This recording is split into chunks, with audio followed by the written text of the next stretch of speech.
ஆந்திராவில் இருந்து காய்கறிகளை ஏற்றிக்கொண்டு சரக்கு வாகனம் ஒன்று திருவண்ணாமலை காய்கறி மண்டிக்கு சென்றுள்ளது.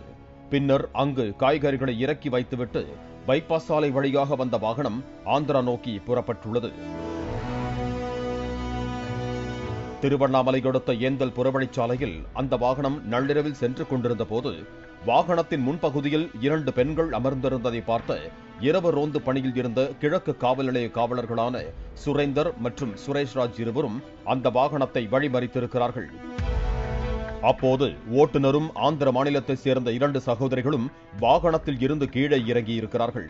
பின்னர் அங்கு நின்ற 2 பெண்களில் 18 வயதான தங்கையை மட்டும் காவலர் சுரேந்தர் புல்லட் பைக்கில் ஏற்றிக்கொண்டு 1 கிலோமீட்டர் தூரத்தில் சுடுகாட்டுக்கு அருகில் உள்ள புதர் பகுதிக்கு அழைத்துச் சென்றதாக கூறப்படுகிறது. அங்கு சென்றதும் காவலர் சுரேந்தர் அந்த பெண்ணை வலுக்கட்டாயமாக பாலியல் வன்கொடுமை செய்ததாக சொல்லப்படுகிறது. பின்னர் அங்கிருந்து காவலர் சுரேஷ்ராஜுக்கு போன் செய்த காவலர் சுரேந்தர் சுடுகாட்டுக்கு அருகே உள்ள இடத்திற்கு வருமாறு அழைத்துள்ளார்.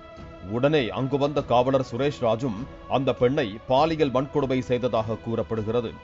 பின்னர் காவலர்கள் இருவரும் அந்த இளம் பெண்ணை அங்கேயே விட்டுவிட்டு தப்பிச் சென்றிருக்கிறார்கள். அந்த பெண் எங்கு செல்வது என தெரியாமல் நின்றுள்ளார். இந்த கொடூர சம்பவம் நள்ளிரவு 12 மணிக்கு நடந்ததாக கூறப்படும் நிலையில் அதிகாலை 4 மணி அளவில் பால் ஊற்றுவதற்காக உள்ளூர் பகுதியைச் சேர்ந்த ஒருவர் அவ்வழியாக சென்றபோது பெண் ஒருவர் நின்று கொண்டிருப்பதை பார்த்துள்ளார்.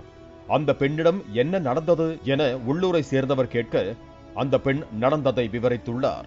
உடனே உள்ளூரை சேர்ந்த நபர் அந்த பெண்ணை அக்காவும் வாகன ஓட்டுநரும் இருக்கும் இடத்திற்கு அழைத்து சென்றுள்ளார்.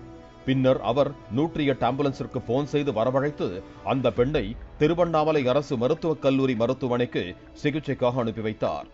மருத்துவமனையில் பாதிக்கப்பட்ட பெண்ணுக்கு சிகிச்சை அளிக்கப்பட்டது. இந்த தகவலை அறிந்த திருவண்ணாமலை மாவட்ட காவல் கண்காணிப்பாளர் சுதாகர் மற்றும் உதவி காவல் கண்காணிப்பாளர் சதீஷ் ஆகியோர் நேரடியாக பாதிக்கப்பட்ட பெண்ணிடம் விசாரணை மேற்கொண்டனர். மேலும் திருவண்ணாமலை மாவட்ட காவல் கண்காணிப்பாளர் சுதாகர் காலை 9 மணிக்கு சம்பவம் நடைபெற்ற இடத்திற்கு நேரில் சென்று விசாரணை மேற்கொண்டார். அப்போது புல்லட் வாகனம் மற்றும் காவலர்களின் அங்கு அடையாளங்கள் குறித்து அந்த பெண் கூறியதையும் அன்று ரோந்து பணியில் இருப்பவர்களின் பட்டியலை வைத்தும் பார்த்தபோது சுரேந்தர் மற்றும் சுரேஷ்ராஜ் தான் என்பதை போலீசார் உறுதி செய்தனர். இதையடுத்து காவலர்கள் சுரேந்தர் மற்றும் சுரேஷ்ராஜ் ஆகிய இருவரையும் காவல்துறையினர் கைது செய்து ரகசியமான இடத்தில் வைத்து விசாரணை மேற்கொண்டு வருகிறார்கள். 6 இன்ஸ்பெக்டர்கள், திருவண்ணாமலை மாவட்ட காவல் கண்காணிப்பாளர் சுதாகர் மற்றும் உதவி காவல் கண்காணிப்பாளர் சதீஷ் ஆகியோர் கைதானவர்களிடம் விசாரணை நடத்தி வருகிறார்கள். மேலும் இருவரையும் சம்பவ இடத்திற்கு அழைத்து சென்று விசாரிக்க உள்ளதாகவும் தகவல் வெளியாகியுள்ளது. மக்களுக்கு பாதுகாப்பு அரணாக இருக்க வேண்டிய காவலர்களை இளம் பெண்ணை பாலியல் வன்கொடுமை செய்த சம்பவம் பெரும் அதிர்வலையை ஏற்படுத்தி இருக்கிறது. பிளே ஸ்டோர் மற்றும் ஆப் ஸ்டோரில் இருந்து பாலிமர் செயலியை QR கோடு மூலம் பதிவிறக்கம் செய்யுங்கள். செய்திகளை உடனுக்குடன் பெறுங்கள்.